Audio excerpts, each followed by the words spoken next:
Ji, welcome to our budget transmission. और budget transmission जो है वो हमारे जारी है। माली साल 2026-27 का 17,500 अरब से जायद पर मुश्तमिल बजट आज कौमी असम्बली में पेश किया जाएगा। और बजट कैसा होगा, आवाम को क्या रिलीफ मिलेगा, बजट ग्रोथ वाला होगा या टैक्सेस की भरमार होगी। शहबाज हुकूमत की वजीर खजाना पहले ही खबरदार कर चुके हैं कि मशरिक़ वस्ता में जो तसादुम देखे गए उसकी वजह से आने वाले 1.5-2 साल मजीद मुश्किलात का सामना करना पड़ सकता है। इन हालात में हुकूमत के पास वो कौन सा फॉर्मूला होगा कि वो बजट के जरिए आवाम को रिलीफ दे सके। मुल्की और गैर मुल्की सरमायाकारी के लिए बजट में हुकूमत कौन से पैकेज शामिल कर सकती है जिसके बायस मुल्क में सरमायाकारी में इजाफा हो।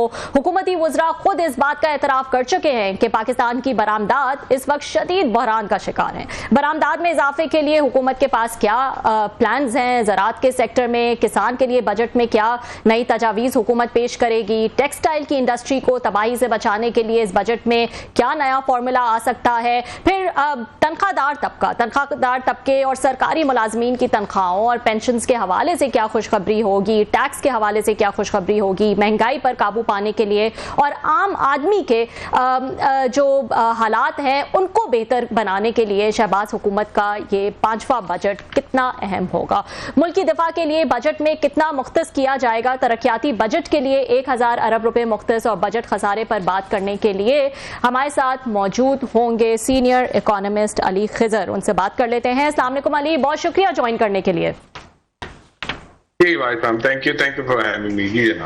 जी अली, ये बजट तो मैं कहूँगी इसलिए स्पेशल लग रहा है इस वक्त क्योंकि जो एक बात हो रही थी इतने टाइम से कि भाई जो शेयर है एनएफसी का जिसमें हुकूमत के पास जो है वो पैसे नहीं बचते उसको रिवाइज किया जाए, उस पर जो है वो एक तरह से एक सिल्वर बुलेट समझी जा रही थी कि बस ये हो जाएगा तो तमाम हालात जो है वो बेहतर हो जाएंगे।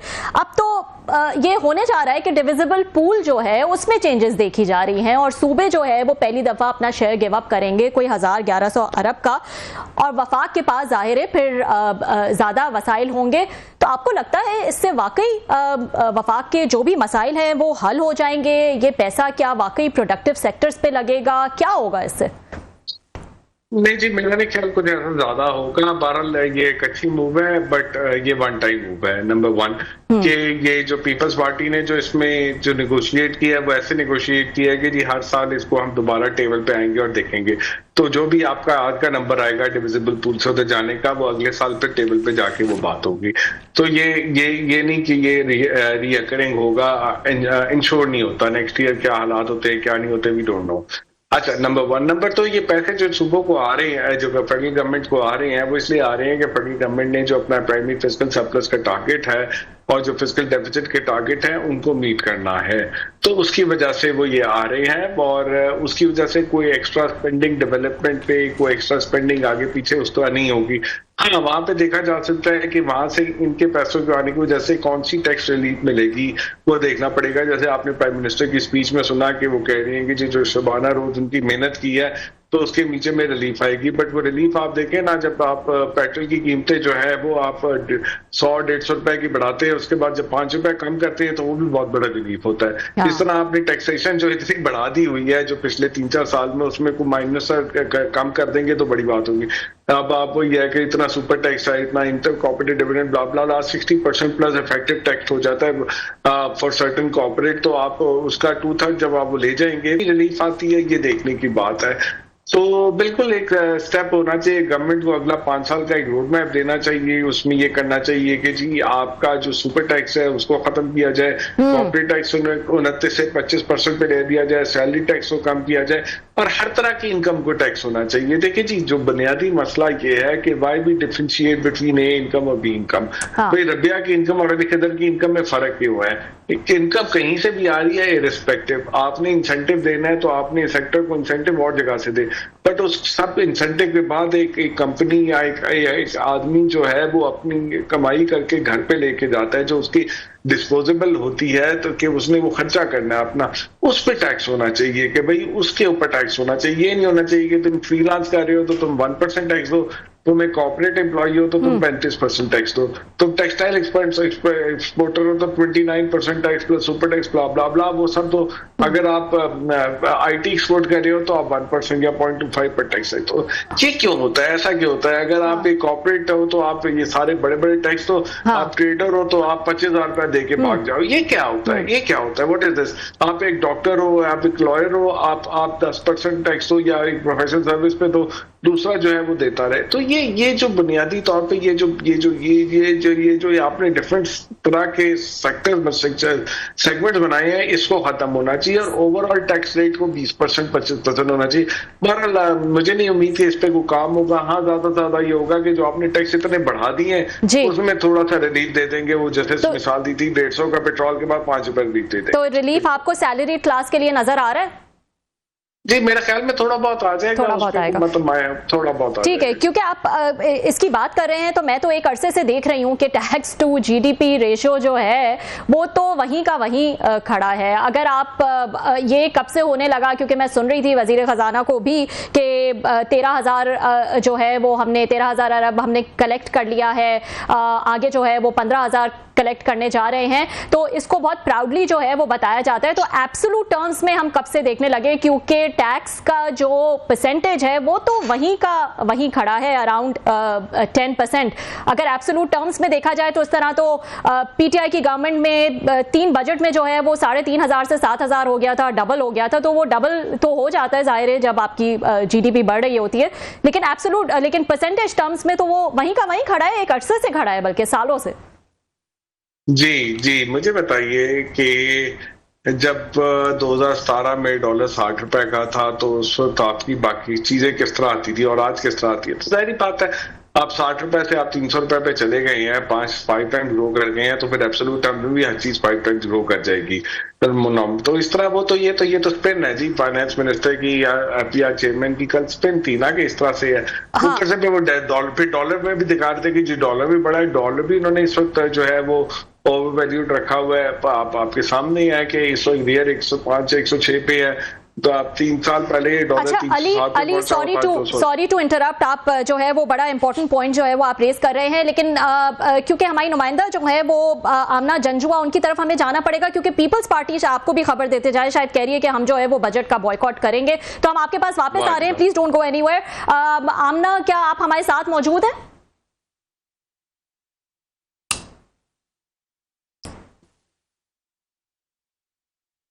अच्छा, आई थिंक आमना से हम कोशिश करेंगे कि वापस से राब्ता करें और देखें कि इस वक्त क्या चल रहा है पार्लियामेंट के बाहर, क्या माहौल है। और पीपल्स पार्टी ने शायद कहा है कि वो बजट का जो है वो बॉयकॉट करेंगे। Coming back to Ali ji, Ali please continue. मैं आपसे यही पूछ रही थी कि टैक्स का जो परसेंटेज है टू GDP, उसमें तो हम कोई इजाफा नहीं कर पाए और फेल ही हुए हैं ओवर द, मैं कहूँगी जब से मैं इकोनॉमी देख रही हूँ, कवर कर रही हूँ, तब से जो परसेंटेज है वो वहीं का वहीं खड़ा है। बिल्कुल ऐसा ही है। और अगर आप देखें, वो कल ये भी कह रहे थे ग्लास एम्प्टी है, ग्लास हाफ फुल है, कि जी लोग ग्लास हाफ फुल क्यों नहीं देखते? देखिए, हाफ फुल देखने के लिए मत क्यों नहीं देखते, ये तो आप लोगों से पूछे। देखिए जी, इन्वेस्टमेंट टू GDP आपका जो है 70 साल की दहाई में सबसे नीचे है। FDI आपकी बिल्कुल ना होने के बराबर है। आपकी परसेप्शन सर्विस के अंदर देखें, उसके रिजल्ट इतने अच्छे नहीं आ रहे। तो इसका मतलब है कि लोग नहीं देख रहे हाफुल। आपके कहने पे लोग हाफुल नहीं देखेंगे। आपके तरीके आपके एक्शन ज्यादा जरूरी हैं। आपकी पेप टॉक से लोग नहीं ये चीज करेंगे कि जी बहुत अच्छी हो गई है। पेप टॉक पहले साल तक अच्छी लगती है, दूसरे साल भी लोग बर्दाश्त कर देते हैं। जब आप 5वें साल में आते हैं तो लोग डिलीवरी मांगते हैं। जब आपने पहले साल स्टेबलाइजेशन की थी, लोगों ने कहा ठीक, दूसरे साल का ठीक। अब 5वें साल में लोग कहते हैं यार मतलब वॉक द टॉक, डिलीवर करें आप टैक्स रेट को एक्सपेंड करें। आज आप देखें ना, जब जंग होती है आप सब जंग पे डाल देते हैं, बट जंग से माना है बहुत इम्पैक्ट आया है। बट जंग के बाद दुनिया के बाकी कितने मुल्कों ने अपने पेट्रोलियम के टैक्स को बढ़ा के मुद्दा इतना इस हाई लेवल पे लेके गए हैं। उन्होंने और जगह से कलेक्ट किया। आप और जगह से कलेक्ट नहीं कर पाते तो पेट्रोलियम पे लगा देते हैं, उससे इन्फ्लेशन आ जाती है और उसकी वजह से इम्पैक्ट ज्यादा आ जाता है। तो सिर्फ जंग का नहीं, आपकी पॉलिसीज का भी फुकतान है कि आप चीजों को ब्रॉडली देख नहीं पा रहे, आप टैक्स नेट को ब्रॉडर नहीं कर पा रहे। आप वो जो लोग टैक्स नेट से बाहर है उन पे टैक्स नहीं ले पा रहे, और आपकी स्टेबलाइजेशन है कि आपने इकोनॉमी को एक कोमा में रखा हुआ है और इस तरह की कंडीशन में रखा है कि भैया इसको ऑपरेशन की जरूरत ना पड़े। ठीक है, ऑपरेशन की जरूरत ही नहीं पड़ेगी, जिंदा रहेगा, ठीक है, सांस से आती रहेंगी, बट मतलब ऐसी जिंदगी का क्या फायदा। तो ये आपने क्योंकि जंग की बात की तो मैं सुन रही थी वजीर खजाना ने भी कहा कि जंग हो गई या फिर टैरिफ्स का मामला हो गया या उससे पहले सैलाब का मामला हो गया, कंसिडरिंग दीज फैक्टर्स स्टेबलाइजेशन से ग्रोथ की तरफ जो है वो हम अच्छा सफर तय कर रहे हैं, हमारी डायरेक्शन जो है वो बेहतर है। डू यू अग्री कि ये फैक्टर्स जो है इन्होंने कॉन्ट्रीब्यूट तो किया है? देखिए जी, बिल्कुल स्टेबलाइजेशन की बात है, बिल्कुल हम मानते हैं स्टेबलाइजेशन हुई है, हम मानते हैं कि इन्फ्लेशन जो है 30% से 5 से 7% के दरमियान आ गई थी और इस साल ग्रोथ की तरफ जाना था, और ये बात बिल्कुल ठीक है कि जंग ना आती तो शायद हालात बेहतर हो जाते हैं। लेकिन इस जंग से पहले भी आप देखें, जब second quarter of this fiscal year के अंदर जब एलएसएम में ग्रोथ आई थी तो उससे जंग से पहले ही इन्हें लग रहा था कि इन्हें चीजें को थोड़ी स्लो डाउन करना पड़ेगी, और जाहिर जंग के बाद वो हालात और खराब हो गए। और फिर जंग की हैंडलिंग, जिस तरह इकोनॉमिक हैंडलिंग जो हमने कहा पेट्रोलियम लेवी को इतना सख्त बढ़ा दिया है, वो भी ठीक नहीं है। तो बहरहाल बात यह है कि you have to think about it. आपकी पॉलिटिकल कॉन्टिन्यूटी है, सब लोग आपके साथ है, ऑपोजिशन ना होने के बराबर है। आप हर कोई एक ही पेज पे है, अगर कोई बोलता है तो उसको चुप करा दिया जाता है। इस सारे के बावजूद आपने फॉरेन पॉलिसी में मास्टर स्ट्रोक खेले हैं, आपकी स्टॉक मार्केट 4 गुना बढ़ गई है, 3 गुना बढ़ गई है। इस सब के बावजूद ना स्टॉक मार्केट के अंदर बाहर का पैसा आया है, इस सब के बावजूद ना एफडीआई आई है, ना इसके बावजूद लोकल इन्वेस्टमेंट बढ़ी है। तो जब अगर ये सारी चीजें इन चीजों में रिजल्ट नहीं दे पा रही तो there is something wrong somewhere fundamentally. You need to look into that and you need to address that.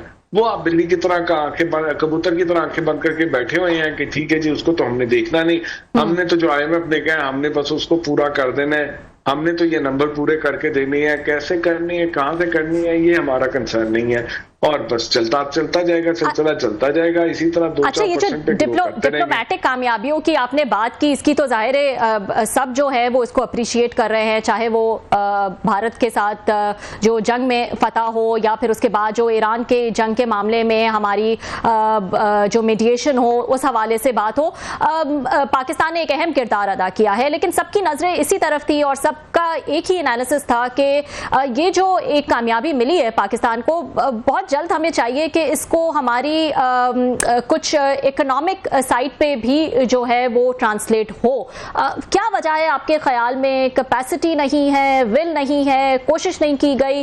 What is the reason? What do you think? Capacity भी नहीं है, कोशिश भी नहीं की गई। बिल्कुल आपने बात सही की, 100% आपकी बात ठीक है कि हमारे फॉरेन पॉलिसी बहुत अच्छा रोल रहा है। पिछले मई 2025 से अब तक बहुत हम अच्छे रह रहे हैं, साल से ऊपर हो गया, लेकिन साल से ऊपर होने के बावजूद हमारे पास इन्वेस्टमेंट नहीं आ सकी। सऊदी अरब से हमारे ताल्लुकात बेहतर हो गए, सऊदी इन्वेस्टर यहाँ पे आए, सारी मीटिंग्स हुई, इसके बाद हमारे लोग और सऊदी अरब वालों ने कहा कि भैया हम पैसे उधर लगा ले जाते हैं, तुम्हारे साथ लगाओ, तुम इधर ना लेके आओ। तो क्या वजह है कि आप पैसा अट्रैक्ट नहीं कर सके? तो it's a failure of economic team, not the failure of the foreign policy people. या आपकी जो मिलिट्री की परफॉर्मेंस रही है उसमें आपकी फेलियर नहीं है। उन्होंने इंडिया को भी जवाब दिया है, चाइना ने बहुत सपोर्ट किया हमें, और अभी हम ईरान वॉर के अंदर जो हमारी आर्मी साइड से जो निगोसिएशन हो रही है बहुत अच्छी हो रही है। लेकिन अगर आप इकोनॉमी में उसको ट्रांसलेट नहीं कर पा रहे तो जो करंट इकोनॉमिक टीम है that's a failure of them कि उनको ये अपॉर्चुनिटी मिली भी है। और दूसरी बात, अगर टैक्स में को एक्सपैंड नहीं कर पा रहे, जब आप इतना बड़ा डंडा दे सकते हैं कि किसी को बोलने नहीं दिया जा सकता, आप हर चीज अपनी मर्जी की करा लेते हैं, तो उसमें आप टैक्स नहीं कर सके एक्सपैंड, तो it's a failure of FBR. क्या आपको ये माहौल मिला है कि जिसमें हम पॉलिटिकल बात नहीं कर रहे कि पॉलिटिकल क्या आपने लोगों के साथ किया हुआ है, क्या किस तरह वन पेज पे लाए हैं, बट आप ला के दे दिया है आपने। आपको कोई पॉलिटिकल कंपल्शन भी नहीं है, आपको वोट भी नहीं मिला, आप फिर भी हुकूमत में बैठे और आपको हुकूमत से कोई निकाल भी नहीं सकता। सिक्योर तो फिर भी आप अगर परफॉर्म नहीं कर रहे तो आपका फेलियर है, और मैं क्या कहूंगा। सही, अली प्लीज मेरे साथ रहिएगा, आपको भी जो है वो लेटेस्ट खबर बताते हैं, क्योंकि आमना जंजुआ जो है वो हमारे साथ मौजूद है। और क्या चल रहा है वहां पर? बजट स्पीच जो है वो अभी शुरू नहीं हुई है, लेकिन सुनने में आ रहा है कि शायद पीपल्स पार्टी जो है वो इसका बॉयकॉट करेगी। आमना, आप हमारे साथ हैं? जी मैं सुन रही हूँ आपको। जी आमना, बताइएगा क्या लेटेस्ट अपडेट है आपके पास? जी देखिए, कुछ देर पहले जो है वो पीपल्स पार्टी का पार्लिमानी पार्टी इजलास हुआ है, जिसकी सदारत बिलावल भुट्टो जरदारी ने की है और जिसमें फैसले किए गए हैं। गुज़िश्ता दिनों में हम देख रहे थे कि जीबी के इलेक्शन को लेकर और जो वज़रा के सख्त बयान थे, जिसमें पीपल्स पार्टी ने बाकायदा बयान भी जारी किया था और आज भी इस हवाले से इसमें डिस्कशन हुई है, जिसमें सबसे पहले जो बजट के मामला पर डिस्कशन की गई है और पीपल्स पार्टी ने फैसला किया है कि जो बजट में शिरकत है वो पीपल्स पार्टी आज अलामती शिरकत करेगी। पीपल्स पार्टी का ये मौक़िफ़ है कि इस तमाम तर सूरत हाल में जो नून लीग है वो सिर्फ खुद अपना एक सियासी फ़ायदा जो वो हासिल कर रही है। पीपल्स पार्टी का इस वक्त जो मौक़िफ़ है वो ये है कि हमारा जो इन मौजूदा सिस्टम में इत्तेहाद है वो मुल्क के मफाद में है। किसी सियासी पार्टी को हम कोई भी जो है वो फ़ायदा नहीं उठाने देंगे और किसी भी सियासी पार्टी की जो ज़ाती फ़ायदा उठा रही है, जिसका इशारा उनकी नून लीग की तरफ है, उसका हिस्सा हम किसी सूरत नहीं बनेंगे। इसी को लेकर पीपल्स पार्टी ने आज पार्लिमानी पार्टी इजलास में ये फैसला किया है कि आज पीपल्स पार्टी जो है अलामती शिरकत करेगी। चंद अरकान जो है वो बजट सेशन में जाएंगे और एहतजाज रिकॉर्ड करवाएंगे अपना। इसके अलावा बिलावल भुट्टो जरदारी जो है वो इस वक्त पार्लियामेंट हाउस में तो मौजूद है, लेकिन बजट सेशन में बिलावल भुट्टो जरदारी जो है वो शिरकत नहीं कर रहे। पीपल्स पार्टी ने बजट तजवीज़ पेश की थी। इसके अलावा सिंध तरक्याती स्कीमों में फंड जो है मखसूस करने की बात की गई थी। इसके अलावा अगर बात की जाए सरकारी मुलाजमीन की और पेंशनर की, तो उसमें भी इजाफे का मुतालबा किया था, लेकिन अब तक हमने देखा कि जो काबीना से मंजूरी हुई है वो सिर्फ 7% सरकारी मुलाजमीन की तनख्वाहों में इजाफा हुआ है। पीपल्स पार्टी का ये कहना है कि कोई भी ऐसा फैसला जिसमें आवाम की जो बेहतरी है वो ना हो, हम उसका साथ नहीं देंगे। पीपल्स पार्टी का ये भी कहना है कि हम बजट में या वो तमाम तर फैसले जो हैं वो हम उनमें शिरकत करेंगे जिसमें मुल्क का मुफाद होगा और इसके अलावा कोई भी इस फैसले का हिस्सा नहीं बनेंगे जिसमें नून लीग अपना ज़ाती फ़ायदा हासिल कर रही है। इसी को लेकर जो है वो कुछ देर पहले पीपल्स पार्टी का पार्लिमानी इजलास जो वो खत्म हुआ है और बिलावल भुट्टो जरदारी जो है वो parliament house committee room number 5 से जो वो निकले हैं और इस अब जो हमने देखा है कि पीपल्स पार्टी के चंद अरकान जो वो इजलास में जो वो उन्होंने फैसला किया है कि वो वहाँ पर अपना प्रोटेस्ट रिकॉर्ड करवाएंगे। ठीक, बहुत बहुत शुक्रिया आमना हमें ज्वाइन करने के लिए। आमना जो है वो हमें लेटेस्ट अपडेट दे रही थी वहां से। पीपल्स पार्टी का पार्लिमानी इजलास जो है वो अभी खत्म हुआ है और उसमें उन्होंने डिसाइड किया है क्योंकि उनके कुछ तहफ़्फ़ुज़ात थे या उनकी कुछ डिमांड्स थी वो इस बजट में शायद शामिल नहीं है, इससे वो खुश नहीं है और उनका कहना है कि वो अलामती शिरकत करेगी पीपल्स पार्टी। उनके कुछ वज़रा जो है वो बजट स्पीच में शामिल होंगे, लेकिन बिलावल भुट्टो खुद जो है वो शिरकत नहीं करेंगे। उनके ख्याल में नून लीग जो है वो अपने ज़ाती फ़ायदे के लिए जो है वो ये बजट लेकर आ रही है और जो भी अवाम रिलेटेड इशूज़ हैं उनको उस तरह से केटर नहीं किया गया जिस तरह से पीपल्स पार्टी चाह रही थी।